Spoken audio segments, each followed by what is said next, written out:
Good morning, everybody, and welcome to our webinar this morning, the positive outlook for payers and growers income distributions in 2022.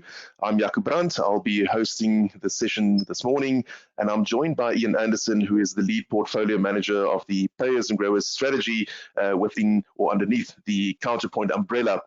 At Counterpoint, we run a multi-strategy investment business. We currently have 5 investment styles or strategies housed within the business. They are the fixed income strategy, the quality strategy, the quantamental core, which houses our multi-asset strategy business, the value strategy, and then, of course, the payers and growers strategy that we will be unpacking somewhat during the course of today's session. Just some housekeeping before I hand over to Ian. We use GoToWebinar as a platform for these sessions. The first thing that usually goes when you have bandwidth issues is your sound. So for the best possible experience, please close down all other applications during the course of this session. We do apply for CPD points for these sessions. Unfortunately, we didn't get any for our last. That's why we didn't send out any certificates. But we will be applying with the FPI, and if they approve, then we'll automatically send out the certificates to everybody that that needs to get a certificate or that indicated that they need one.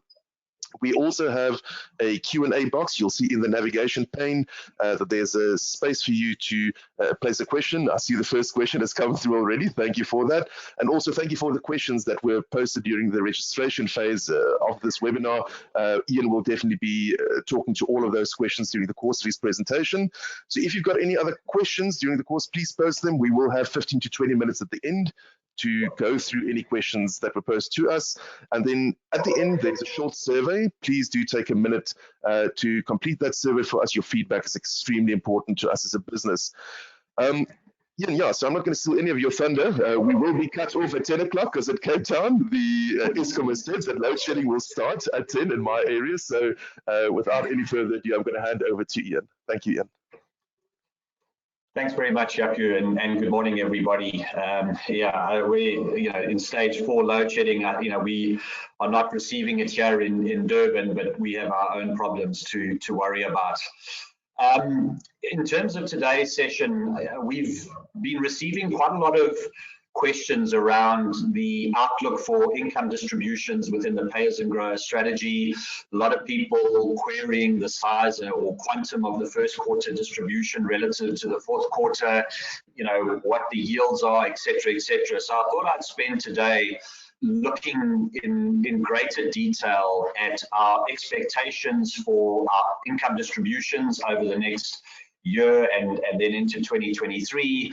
I'll also look at current yields and what that means for retirement income planning. I'll actually go into a little bit more detail as to how we calculate those yields, how we go about forecasting the distributions that we are talking about, and then finally look at maybe how that will impact your clients and any retirement income planning decisions that you have to make.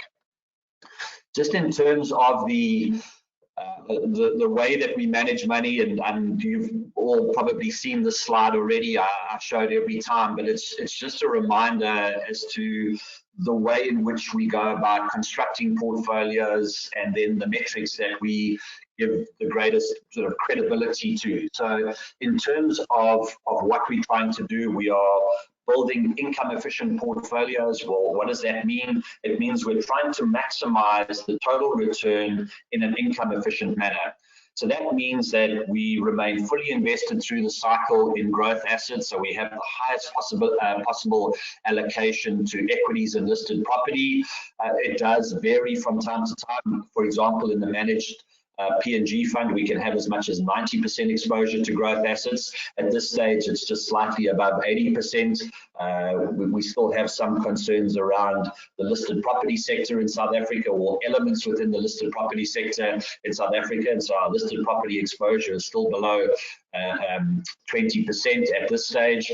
We do see an opportunity to start to increase it, and I'll chat to that in a bit more detail later on. But it's very close to being fully allocated to growth assets throughout the cycle. We adopt a buy and hold strategy. We want to enjoy the benefits of compounding, and importantly, we also want to reduce as much as possible the trading costs. Expenses eat away at the distributions.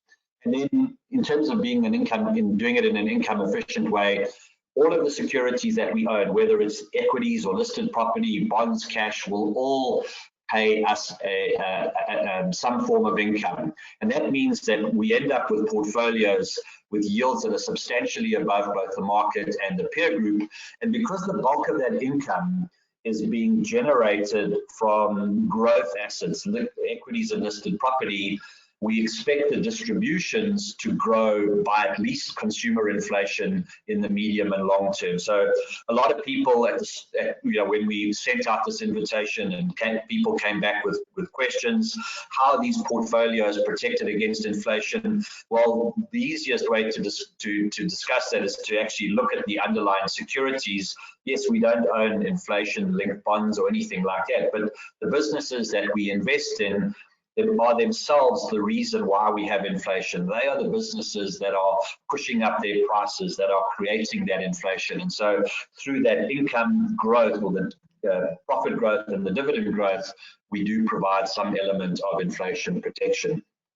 So what you can expect then from a Pays and Grows portfolio is an above average income yield. Very, very important, because it's that income yield or income return that you can use in the retirement income planning process.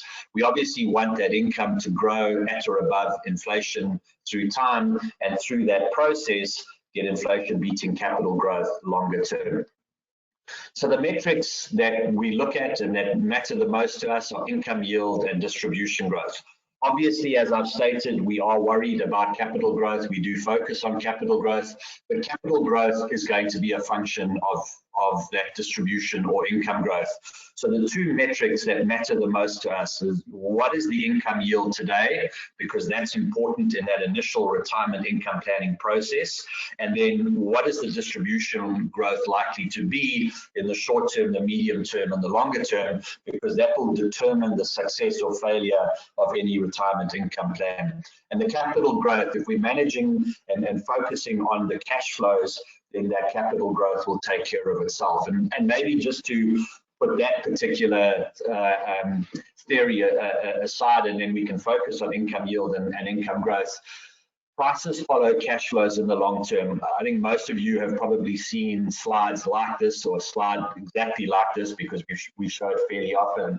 But this is the share price and dividend history of Standard Bank going all the way back to 1985. And you can see that as the dividends have grown through time, the share price has followed suit. So the dividends are declared by the company and paid to shareholders by the company. That's the information that the market is able to glean about the business. If the dividends are growing, it means the profits are growing, it means the business is becoming more valuable, and investors are therefore prepared to pay a higher price for that more valuable business. And you can see that historically, the growth in dividends and the growth in share price have been fairly similar. In fact, a few years ago, they were almost identical, but we have seen a moderate derating, in fact, more than just a moderate, probably a fairly substantial derating of SA Inc. companies. And as a result of that, the share price growth now has lagged the dividend growth, and that lag has all happened since 2018. You can see, just how far the prices, by the time you get to 2019, how much lower the prices relative to where the dividends were. Clearly, the dividends were cut substantially in 2020, not because the company was in trouble, but because the Reserve Bank had asked them to do that. We then saw a modest recovery in the dividend in 2021, again, because they didn't pay a dividend at the request of the Reserve Bank.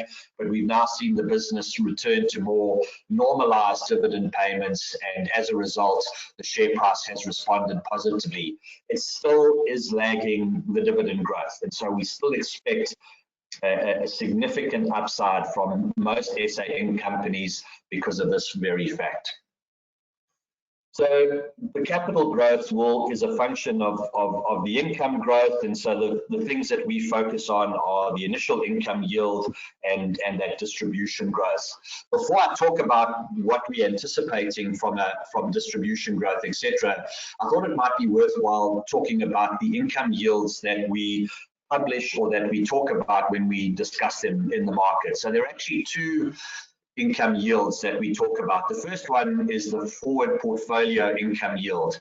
So essentially that is just the yield that is being produced, or the income that is being produced by the portfolio.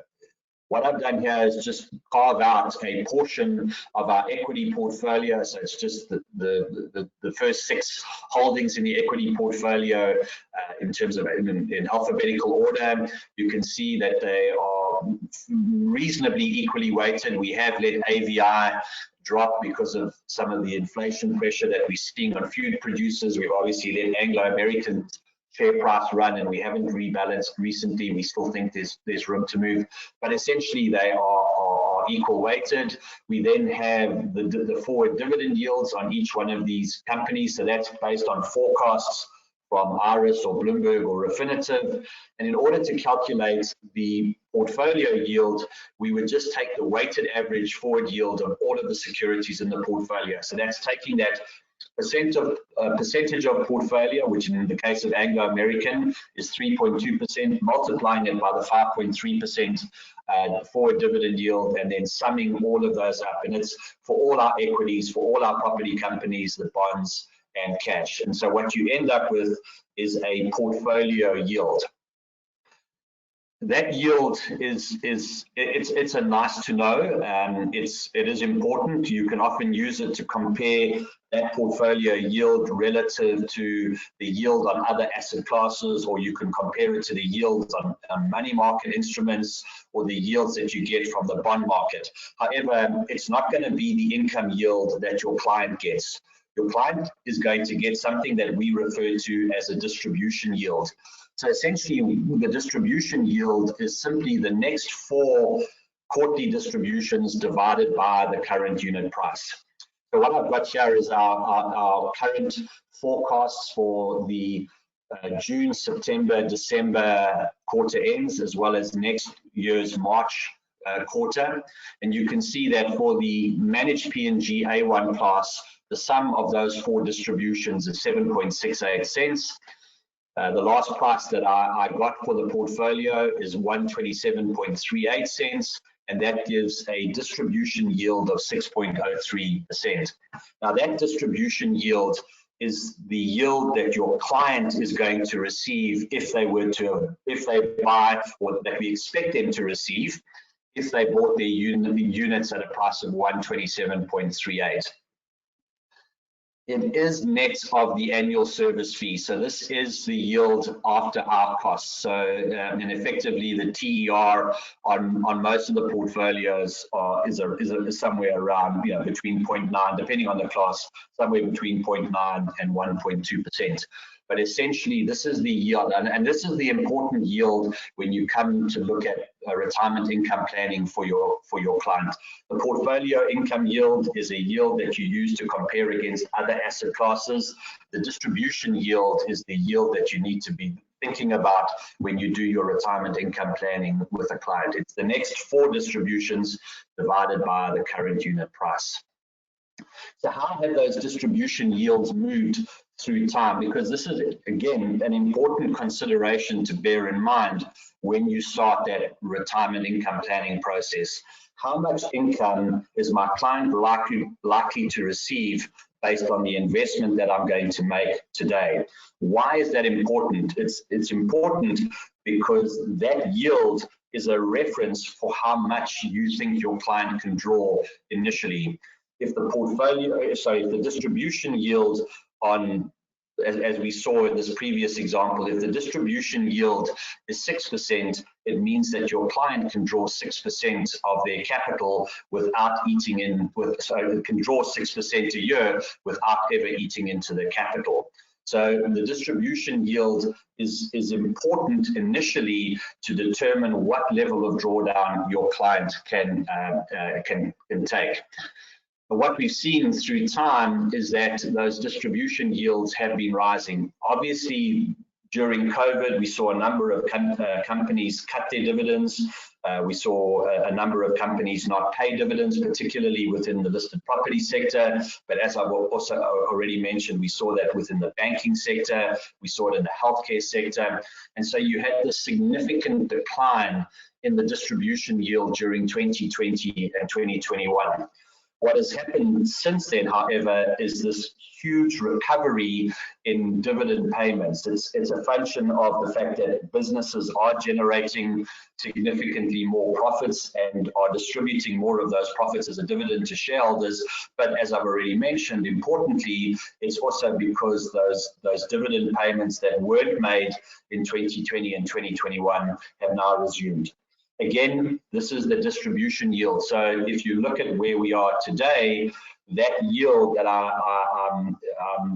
you're looking at, which is around 7% for the stable PNG fund, is today's price divided, is the next 4 distributions divided by today's price.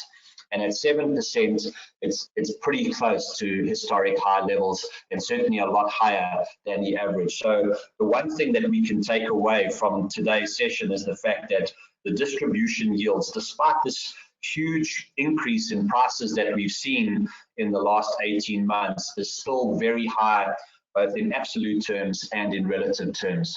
And it's not just in the stable PNG fund where we see that. We're also seeing it in the managed PNG fund as well as in the Nedgroup Investments Property Fund. So here, for the first time, we've seen that distribution yield sit comfortably in double digits.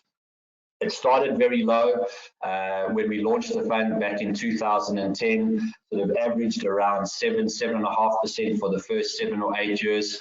That average has then crept up to over 9% and is now sitting at close to 10%, and in fact now sitting at almost 11%. If you look at what happened in let's call it 2019, because remember this is forward-looking, so it looks at the next 4 quarters. So if you're thinking about September, the price in September 2019 or the price in December 2019, the distribution yield was based on the next 4 quarters of distributions, which would have been the 2020 distributions. And we know what happened in the listed property sector. We saw a significant number of companies not pay dividends. They used liquidity tests and solvency tests as a means of not, or being able to not pay a dividend without losing their REIT status. All of those companies have now resumed dividend payments, and as a result of that, we've seen this massive jump in the distribution yield, and we anticipate that investors who are buying into the portfolio today are likely to enjoy an 11% distribution yield over the next 12 months. That distribution yield or income yield is actually the income return that a client will get into the future. So if you start today at around 11% in the case of the Nedgroup Investments Property Fund, as long as the income doesn't go backwards, you should enjoy an income return of that magnitude pretty much forever. We often hear people talk about locking in a yield or locking in an income return, and that is true. Obviously, there can be periods where the income can be a lot higher or lower. We saw during extreme events like COVID, the income can fall away quite substantially and your income return can diminish. But by and large, that income return is fairly static through time as long as there aren't any major ratings changes in the markets in which you're operating. And so if you look at the income returns, annualized income returns over 1, 3, and 5 years for both stable PNG and managed PNG, you can see just how reliable, how predictable and dependable that income return has been. In the case of the stable PNG fund, it's averaged just over 6% in the last 3 years and the last 5 years. However, as we've already seen in those previous slides and charts, the current yield is high at just over 7%. So I would anticipate that as we move forward over the next 2 and 3 years, that 3-year annualized net income return for the stable PNG fund will move upwards towards 7% because that's your starting yield today. Similarly, with the managed P&G fund, we've been at it's been at around 5.25%, 5.3% over the last 3 and 5 years, but is now ratcheted up all the way to 6.5%. Again, I would anticipate that as we move forward through time, and unless share prices were to rally 50 or 60% from current levels, that the next 3 or 5 years should deliver annualized income returns of between 6 and 6.5%. So it's a great starting point for any retiree today using either the stable P&G fund or managed P&G fund to fund their retirement income, because your initial income yield is probably at least at or around the drawdown rate, probably even higher than the drawdown rate. It means that maybe for the first 5 or 10 or even 15 years, the client is not going to be drawing any capital. The entire retirement income will be funded by the income produced by these portfolios. And you can see that reflected in the initial income coverage ratio. So the ICR represents the amount of drawdown, initial drawdown, that is being covered by the income produced by the portfolio. And as I've already shown you, those distribution yields are in excess of 6% for the stable P&G fund, both the A class and the A1 class, and therefore the initial drawdown level is above 100%. For the managed P&G fund, your initial distribution yield for the A1 class is just over 6%, and therefore you get close to 100% coverage. In the case of the Nedgroup Investment Property Fund, obviously that distribution is a lot higher at 11%, which means you get substantial income coverage at any drawdown level, including up to 8%. One of the questions, and I sort of digress a little bit before we start looking at the actual distribution forecast, one of the questions that I've received quite a bit of late is why was the first quarter distribution this year so much smaller than the fourth quarter distribution last year? And that's simply because we don't try to smooth the quarterly distributions. The main area of lumpiness comes from the fact that the equity and listed property dividends that we receive, and bear in mind that, you know, from the Nedgroup Investments Property Fund, that's virtually 100% of the income, and from the managed P&G fund, it's a substantial part of the income. We don't accrue for those on a daily basis. We only accrue for them when we are entitled to them. So in other words, once the company has declared the dividend, once the company, then you go onto your ex-dividend date, and therefore you're now entitled to the dividend. We accrue for the dividend in totality on that date. And that leads to this lumpiness. Obviously, the cash and bond interest is accrued on a daily basis. So the more cash and bond positions you have in your portfolio, the smoother your distributions are likely to be. So as a result of that, distribution lumpiness is greatest in the Nedgroup Investments Property Fund, which has the lowest exposure to cash and has absolutely no bond exposure. The next highest level of lumpiness is in the managed P&G fund, where you've got more than 80% in equities and listed property, and obviously the stable P&G fund with the highest allocation to cash and bonds it's still lumpy, but it's a lot less lumpy. Another factor which has changed as a result of COVID and is impacting on the first quarter distributions is the fact that a number of companies that historically used to release their results sort of mid-February or towards the end of February or early March have now delayed the announcements of those end of December results. And because of that delay, the dividends are being delayed, and dividends that used to be received in the first quarter are now only being received in the second quarter. And an example of two businesses that paid us dividends in the second quarter this year and had historically paid us in the first quarter are Old Mutual and ShopRite. And increasingly, this is becoming more and more prevalent. So we get very little dividends, or we receive very little in the way of dividends in the first quarter anymore. So the bulk of the income that we receive is in the second and fourth quarters, and the third quarter is also a fairly large quarter. So that means trying to compare the sequential dividends, in other words, trying to compare quarter one with quarter four is doesn't work because of that lumpiness of dividends.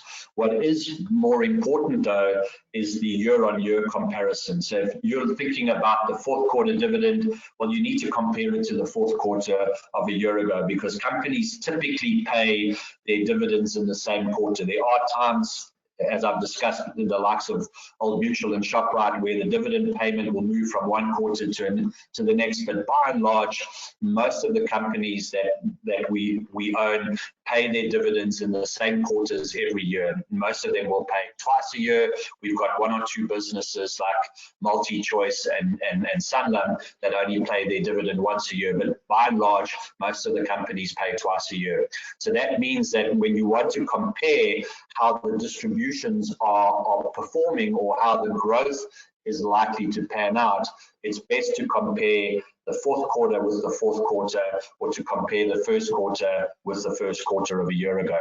And from this chart, you can see, especially in the fourth quarter, because visibly it's easier to picture it, you can see just how substantial this distribution growth has been. What I've done here is I have based these distributions to 100 as of the 31st of December 2020, just so that you can get a sense as well of the quantum of the distributions relative to across the three portfolios. And it's clear, because you've got an 11% distribution yield, how much more substantial the distributions are from the Nedgroup Investments Property Fund. But as you can see, because almost all of that income is derived from dividends, and property dividends in this instance, and we get very little in the way of property dividends in the first quarter, you can see just how small the first quarter is relative to the second, third, and fourth quarters. And historically, the fourth quarter has always been the biggest distribution quarter. So that means comparing quarter four with quarter one is going to throw up some horrible numbers. What you should be doing is comparing the year-over-year numbers. And that's typically what we do when we chat to you about distribution growth expectations. I just want to chat a little bit about forecasting those distributions, because when we're talking about distribution yield, remember, we're talking about the next four distributions. So how do we calculate those distributions, and where can we go wrong? So obviously the equity and listed property dividends are based on Bloomberg, IRES, or Refinitiv consensus forecasts, where those forecasts are available. So for the bulk of the equities that we own, there are ample forecasts, lots of analysts covering them. They're all big quality businesses that have significant analyst coverage and therefore have forecasts attached to them. However, we do also own some smaller cap companies, and those dividends are based on our own estimates, and those estimates are only formulated following discussions with the various management teams. In terms of the cash and the bond holdings, we assume no interest rate movements over the forecast period. We also assume no changes in the composition of the portfolio. So that means if interest rates are rising, we are likely to receive more income. If interest rates are falling, then we might receive less income over the forecast period. And then we also don't assume any capital movements or any price movements. Now, why does this matter? Well, we charge a fee in that fund. It's either 0.75 or 0.8% or 1%, and that fee is based on the value of the portfolio, or the net asset value. So if you start the year and the net asset value is one rand, and you have a 1% fee, well then 1 cent per unit of fees will be deducted during the year. However, if the value of that unit goes from 1 rand to 1.30 rand, well then 1.3 cents of fees will be charged, because it'll be 1% of 1.30 rand, not 1% of 1 rand. So if prices are rising, obviously you're happy because you're getting capital growth, but you also need to understand then that the service fee or the annual management fee that the client is paying will be slightly higher and will have an impact on the distributions. And we did see that in 2021, particularly if you look at the stable PNG fund, where we saw, and in fact in both of these portfolios, we saw a substantial increase in the price, particularly in the second half of the year. And as a result of that, the forecasts that we had made in the second and third quarters actually turned out to be too high. One of the main reasons for that was because that service fee was a little bit higher than what we had anticipated, but there were also changes to the composition of the portfolio. But it does show you that, you know, forecasting the distributions is that there are a lot of variables that we have to take into consideration. Some we just don't worry about, like interest rates and capital values. Obviously, the ones that we do focus a lot of our attention on are making sure that the forecast dividends that we're likely to receive are accurate. And you can see, though, that forecasting distributions has become a lot more, has become a lot easier. We weren't far off the mark in terms of particularly if you look at the distribution forecast that we made in February 2021 versus what we actually delivered in both the stable PNG fund and the managed PNG fund. We got quite close to the mark, and that's just because there is significantly more dividend certainty out there from the companies that we own. In terms of the forecasts that we are currently making in terms of both the stable PNG fund and the managed PNG fund, those forecasts have continued to increase. I think the last time that we chatted a month or so ago, in both cases, the 2023 number was still slightly below the 2019 number. That has now changed. A number of the companies that we own have produced significantly better results and are forecasting significantly higher dividends. We've also seen some interest rate increases, and that's all having a positive impact. Clearly, the outlier here is the distribution forecast for the Nedgroup Investments Property Fund, where we still see the distributions being significantly below the 2019 levels, and that's at around 75% of those 2019 levels. Now, that's because of a few factors, and essentially what we have now is a new and lower base has been set for property dividends. Payout ratios are lower, so in other words, companies are no longer paying out 100% of their earnings. They're paying out between 75% and 90%. At this stage, most companies are closer to 75% than 90%. We know that there are still fundamental issues within various markets, like in the office market, where vacancies are still going to be high, even as work from home is slowly eased out. More and more businesses are going back into the office. We also see market rentals in large shopping centres on a downward trajectory. That pace is slowing somewhat. And then countering these things, though, however, is the strong fundamentals that we see in the logistics sector, the self-storage sector, as well as convenience retail, and also the Western Cape as a region.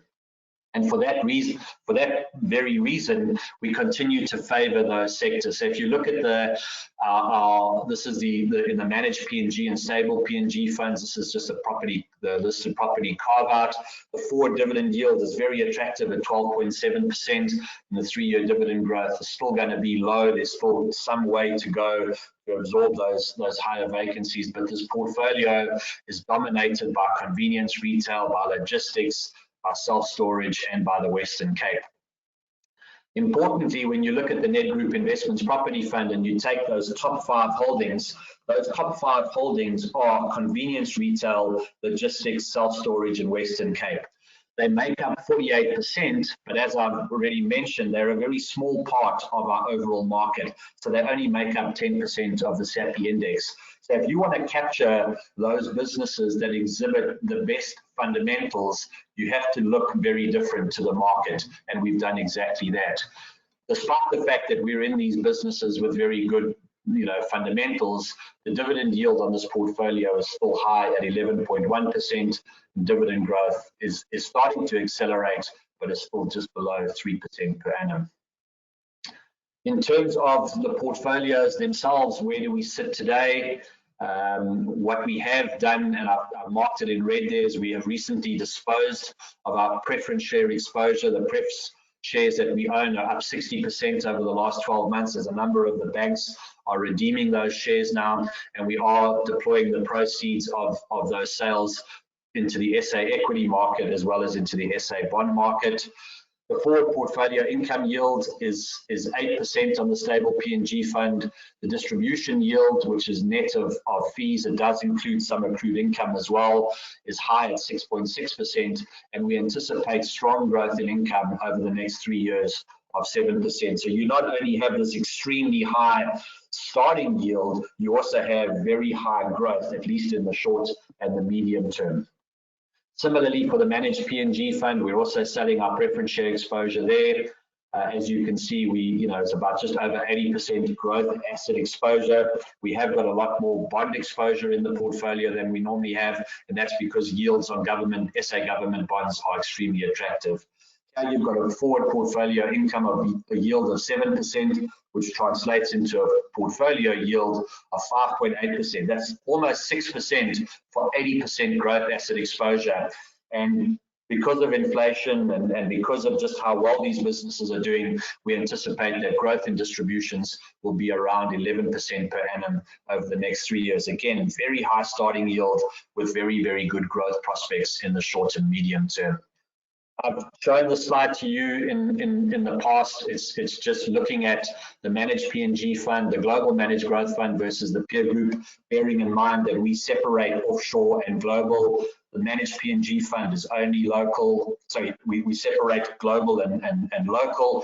The managed PNG fund is only local. The global managed growth fund is only global. The peer group tends to blend the two. So what I've done is, looking forward, we'll start to look at 70-30 and 75-25 splits of the managed PNG and the global managed growth fund relative to the peer group. And you can see that as a strategy, when you combine both the local and global elements, it has done a very, very good job of performing relative to the peer group. Just a few final slides to re-emphasize what it is that the Pay As and Grow strategy does. We're re-emphasizing that the importance of income. The reason why we want to do that is because that income return is delivered with significantly more predictability and certainty. This is very important in a retirement income planning process, but it's equally important when clients are accumulating for retirement, because at any point in time, you know exactly how much cash your portfolio is capable of producing. It gives you a better idea of when you can retire. It's the way that I'm managing my retirement. I have 100% of my retirement savings in the managed PNG fund. So key outcomes from the Pay As and Grows portfolios. Again, this is not new news. I've put this slide up before. You've got that higher allocation to growth assets. You have a higher income yield because these are income efficient portfolios, and that higher income yield brings more predictability. We focus on both capital and income growth in the long term, allowing for better retirement income planning. So that's what investors can expect in the longer term. But what about the shorter term? And I think that's the important message. So income growth has accelerated in 2022. It's not properly reflected in the share prices. It's not properly reflected today in the NAVs, and we think there's tremendous scope for price upside from these levels. More and more companies have resumed dividend payments on the back of the strong cash flows they've generated, and they have limited investment opportunities at the moment. Previously, a lot of these businesses would have just rushed offshore with their excess cash. Today, they're not doing it. Despite the strong recovery that we've seen in prices over the last 18 months, initial income yields are at still very, very high levels. And that means that those initial income coverage ratios also remain very close to record high levels. A great starting point for any retiree able to lock in that high yield. And you've also got this growth that is coming through in 2022 and 2023. And the important thing about higher income coverage ratios, it allows for higher drawdown rates. The final slide before we move on to the Q&A session is actually just to look at what would have happened, and this is a rhetorical question because, well, it's not a rhetorical question, it's just a hypothetical question as to what would have happened to an investor who retired in March of 2020 at the height of COVID, when prices were at their low, when incomes were being decimated, when things really seemed to be at their worst. I think at that stage, the value of the managed PNG fund was down about 30% over a very short space of time. What I've done here is I've assumed a retiree invested on the 31st of March 2020. They initially draw 6% and then escalate that drawdown by 6% each year. So in the first year, they would have needed 300,000 Rand. By the time we get to today, it's 313,500 Rand. They spread that amongst 5 funds, one of which is the Counterpoint SCI Managed PNG Fund. The other 4 are the 4 biggest multi-asset high equity funds. And the important thing to bear in mind here is just 1, the start date, 2, just how few units this client would have had to sell in the managed PNG fund. Even though the initial income coverage ratio was just 73.3%, it was a lot higher than the bulk of the peer group. In fact, the average ICR was only 40%. But importantly, because we've had this massive recovery in incomes, the current income coverage ratio for this investor in the managed PNG fund is now over 100%. So this client is no longer drawing against any capital whatsoever. This client is now living comfortably off the income that is being provided by the portfolio. The same can't be said of the other 4 portfolios. In fact, the numbers are still very, very low. And obviously, you've had this substantial improvement in the investment value, and this is to the end of February. It would have been even bigger to the end of March, given the almost 4% return that the managed PNG fund enjoyed. But with that, I'd like to say thank you and hand back to Jaco to deal with the Q&A. Thank you very much. Thank you, Ian, for taking us through that and sharing some of your insights on the Payers and Growers portfolios. I just want to remind you guys, I have gotten some questions. If you do have any other questions that you feel we haven't dealt with during the course of the presentation, please do use the Q&A box. I'm going to start with the first question from Ricky. The question is, and I'm going to read it out first, is the broader market pricing in the growth in distributions that you see? And I think it basically speaks to, and this is my understanding of it, is whether our view of South Africa or the world in itself in regards to distributions is the same as the general marketplace. And no, the answer is no, because we hold different asset allocations in different companies in the various portfolios that we have. So Ian, if you can maybe just talk to that question. Yeah, I think it's more a valuation question. So, has the market taken note of the fact that these businesses are now producing substantially better profits and cash flows, and is that adequately reflected in the prices? And I think the answer is no. I think if you consider where the yields are today, they are substantially higher than they've been historically. They're certainly substantially higher than other asset classes globally. We often put up a slide in our economic deck which just shows how cheap the South African market is relative to other financial markets. And it's split small cap, mid cap, large cap. The small caps are the cheapest, mid caps are very cheap, large caps are less cheap, but they're still cheap relative to what you can invest in anywhere in the rest of the world. Hence my sort of, and I don't think that they were very veiled. I think they were becoming more and more obvious as I went through the presentation. And I do think there is scope for substantial capital upside over the next 12 to 18 months, as long as the dividends that we are predicting and forecasting materialize. So far, our forecasts have been lower than what has been delivered. We are now starting to move to higher dividend forecasts, and clearly the risks in the world have changed, but I don't think that the risks for the businesses that we own have changed materially. We don't own a lot of businesses, certainly in the managed PNG and stable PNG fund, and even in the Ed Group Investments Property Fund, that have significant exposure to what's going on in Ukraine and Europe and what might impact in the UK, etc., etc. So, it's about SA fundamentals. We know they're not great. They weren't great when these businesses were generating these profits. Nothing really has changed. Yes, our fiscal situation has changed, has improved. We've got this commodity bull market behind us and probably still in front of us for a while, where our fiscal revenues are huge. So I think that the outlook for dividends remains intact, and as a result, prices should follow those dividends. And you know, you just look at the Standard Bank example. If that relationship was to be restored, the dividend price relationship was to be restored, over the next 12 months, prices would need to rise by approximately 35 to 40%.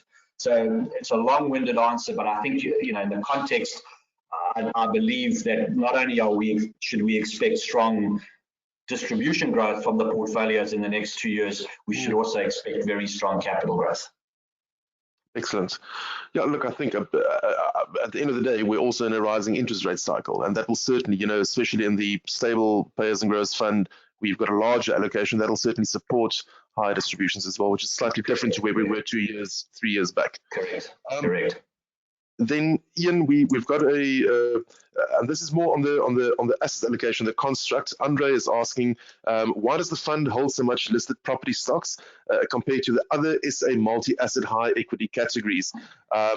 You know, and he makes mention here of the relative underperformance to peers, and I think it's important to just you know, put that into context. You know, and I think we did speak during the course of the presentation. Andre is, you know, might not be as familiar as to the reasons for holding the larger allocation to property relative to other balanced portfolios. If you can maybe just talk to that, I think that's really important. Yeah, I mean, I think the main reason for the relative underperformance is the fact that we don't own any offshore. There's no direct offshore exposure in either the managed PNG or the stable PNG. Hence the reason why when we look at now at comparables versus the peer group, I do a blend of our global strategy with our local strategy. So blended 70-30 or 75-25, which is typically the split that you would get from the peer group. So that I think is the major reason for the underperformance. Clearly, having lots of listed property hasn't helped, although if you look at the listed property that we own, it actually has done pretty well.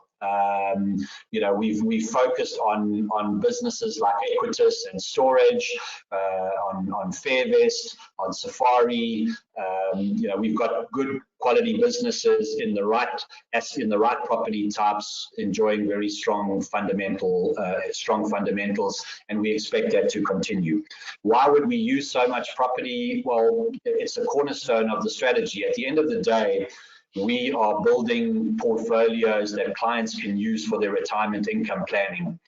Part of that strategy is to have a high and growing income stream that can be delivered with a high degree of predictability.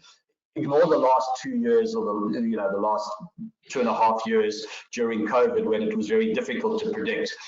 You know, historically, while there have been some wobblies from time to time, by and large, property income is delivered with a higher degree or reasonably high degree of consistency and predictability. So, you know, when you think about the average drawdown rates for a retiree in South Africa, it's probably over 7%. It's probably getting closer to 8% now. That's what they would need to comfortably retire. Cash is yielding 4 or 5%. Yeah, bonds now are yielding 10 or 11%, but for a long time they were only yielding 7 and 8%. Dividends, well, if you in equities, you're getting a yield of between 4 and 5%. If you're a dividend focus, if you're not, it's a lot lower than that. It's probably only around 3%. So in order to get your income requirement closer to the level that the client is actually drawing, you do need to have a slightly higher allocation to property. You know, historically, property has always been used as a cornerstone for a retirement plan. You know, a lot of people buy flats, they buy, and they rent them. You know, it's something that they've always done naturally. What we can do now is obviously invest in high quality commercial property, as long as you're choosing the right sectors, and that's, I think, the important part. So when you look at what we're investing in, it's convenience and neighborhood retail, it's logistics, it's which is mainly warehousing, capturing the move to online retailing, it's self-storage, And then from a geographic exposure perspective, it's the Western Cape, where we've already seen a rapid recovery, even in the office market. Surprisingly, we're starting to see vacant space being taken up. We're starting to see market rentals rise. We're starting to see escalations come back. We're no longer seeing negative reversions, and that's where we're focused. We're a small asset manager, which means that we can play in a space that most other big asset managers can't play. We can have a sizable allocation to Equites or to Storage or to Fairvest or to Sphere, whereas our competitors, they could own 100% of the business and it still wouldn't make any difference to them. I mean, the sector is not huge. You've got to be a small manager to be able to play in that sector as well. Absolutely. I think that's very, very important. That's one of the benefits, that we as a boutique asset manager bring to the table. And we spoke about it fairly often, especially, during 2020 as well, where, people use the 4% rule in retirement drawing down. Now, if you look at where the current yields of the portfolios are, even if we're up by 50% in our forecasts, we know we'll solve for those clients drawing 4%. So you're kind of guaranteeing in a living annuity, not that there is a guarantee, but you're kind of guaranteeing that you'll be able to service that drawdown, if a client is drawing 4% in using the payers and growers portfolios. And I think that's a very important concept that we don't say often enough. Ian, as always, we've got quite a lot of questions on property specifically, and thank you for that. I'm pretty sure that answers Andre's question. I've got two questions for Ryan, and all of them are in regards to property in itself. And you have spoken about the four main themes that we currently follow in the property sector. I know that as a boutique, once again, you mentioned it just now, we can play in certain areas that other companies can't, or other asset managers. If you can maybe talk to 3 or 4 examples, or 2 or 3 examples of some of the stocks that we own. I know you had the pie chart up earlier. If you can maybe talk to, which one of those are warehousing, which one are the Western Cape. If you can maybe elaborate on that, because we've got quite a few questions on that. I don't know. You can't. Can you see the presentation? Yeah. You already? Okay. So if we just go to those top 5 holdings. So just starting with Equites. Equites is a logistics property. It owns warehouses, and some of the very best warehouses, both here in South Africa and in the UK. They've actually got quite a substantial UK business, and it's probably the only logistics pure play that you can invest in here in South Africa. It's not cheap. It's probably the most expensive REIT in South Africa, but then it has the best fundamentals. Storage is obviously a self-storage business, again, with assets both here in South Africa and a fairly big business in the UK. The Pula B and Fairvest are mainly convenience retail. Fairvest has changed somewhat given their acquisition or the merger with Arrowhead recently, so it's been diluted, but we still own a lot of Fairvest because there's a sort of a technical reason for the share price being where it is. The yield on Fairvest is almost 15%, and that's because Vukile, which was its major shareholder, remains a seller. They sold 400 million shares, but they still own 400 million rands worth of shares, but they still own 7% of the business, and as a result, the market's not prepared to push that price. So the share price has come off 25% in the last quarter, and I think is offering investors tremendous value with a 15% yield. And then Sphere is one of the few funds that has a true geographic focus. It's focused exclusively on the Western Cape. It doesn't own assets outside of the Western Cape. It does own different types of assets, so it's not a sort of logistics pure play or an office pure play or a convenience retail, but it has elements of all of those. It has the convenience retail, it has the logistics, but importantly, it has that Western Cape focus. So if you just look, and then if you look at these businesses, only Equites, Storage, and Fairvest are actually in the SAPI index. Both the Pula and Sphere are too small to be in that index, but these businesses have generated substantial returns above the peer group over the last year, the last 2 years, the last 3 years, the last 5 years, and specifically the last 2 or 3 years. This particular part of the portfolio has been responsible for the majority of the outperformance that we enjoy and that we continue to enjoy. And there are two things that I just want to mention on this. The first is that Pula has been able to collapse its A and B structure, so we expect that to result in a substantial re-rating for the business. So you won't see the Pula B anymore. In future, you'll just see the Pula. That has now been concluded. And then, as I've mentioned, you've got this unique opportunity to buy Fairvest at a 15% yield, a very good business with predominantly convenience retail assets. And the reason that share price is low is because you've got this technical overhang from its previous biggest shareholder that are still looking to exit. Awesome. I think that's, yeah. That's proper. Thanks, Ian. I think that certainly answers the question. Then we've got, Ian, I'm going to ask you to keep it to 2 to 3 minutes. This is more of a macro question. So the question is, how can we expect the payers and growers portfolios, I'm assuming that's the managed and stable payers and growers fund, how would they act during an extended inflationary environment? We also have higher interest rates. I think that speaks to a concern maybe of, do I include it now? Do I hold on? Do I, because that's kind of the short-term expectation into the next, say, year or two. I mean, obviously, it's always very difficult to make predictions about what's likely to happen under certain macro conditions, because one, those macro conditions may not materialize, and two, sometimes things happen differently for different reasons. There can be other things going on at the same time. What we've seen historically, though, is that these portfolios typically do well during periods of high inflation because of the growers element of the payers and growers strategy. So these are businesses that, when there is inflation, they are the reason why there's inflation. And so what we see is an acceleration in income growth, we see an acceleration in dividend growth, and as a result of that, we see an acceleration in capital growth. Where those higher interest rates obviously will have an impact could be on the listed property holdings, but then again, if you look at the sort of exposure that we have, it's into sectors where there is less and less correlation between yields or bond yields and the prices. So, if I just think globally, for example, Prologis, which is the global peer of Equitas, but multiplied by 100 times, they produced a set of results yesterday that were just spectacular. We expect Equitas to do something similar, but Prologis produced exceptionally good results despite rising bond yields, despite rising interest rates. The share price is up big. I actually hold it in my personal account.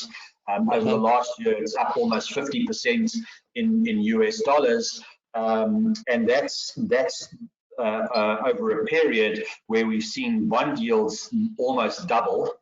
Certainly long bond yields in the States double, and the threat of much higher interest rates. So it's a difficult question to answer, but historically, the portfolio stacks up well during periods of high inflation because that growth starts to accelerate. That growth is driven by inflation, the dividend growth, the capital growth, and then I think the stuff that we own on the property side is not as correlated to bond yields, given just the nature of the businesses that we own. Excellent. Ian, thank you so much. Thank you so much for taking us through and sharing your thoughts on the distributions and the payers and growers strategy. I really appreciate it. So just at the risk of Mr. De Ruyter cutting me off at 10 o'clock, I'm going to wrap today's session. So thank you so much for attending and spending some time with us. We certainly hope that you enjoyed it. If you don't mind, please take a minute just to complete the survey at the end. It's not going to take you longer than a minute. Just two announcements. We've got the Dividend Equity Fund, the Counterpoint SCI Dividend Equity Fund that has been loaded on Easy Equities. That is available, and we're currently working on getting the Payers and Growers funds available on Easy Equities as well. Then we're also in conversation with Discovery Invest to have the Value Fund and the Payers and Growers funds loaded on there. So if you do use Discovery Invest, please let me know. It's very helpful knowing that there's a certain demand for that. And then importantly, our last webinar, our next webinar will be on the 4th of May, and that'll be the fixed income team having a conversation with our audience on what is currently happening within that strategy. So with that, thank you so much. We really appreciate your time. Thank you very much. Good morning, everyone.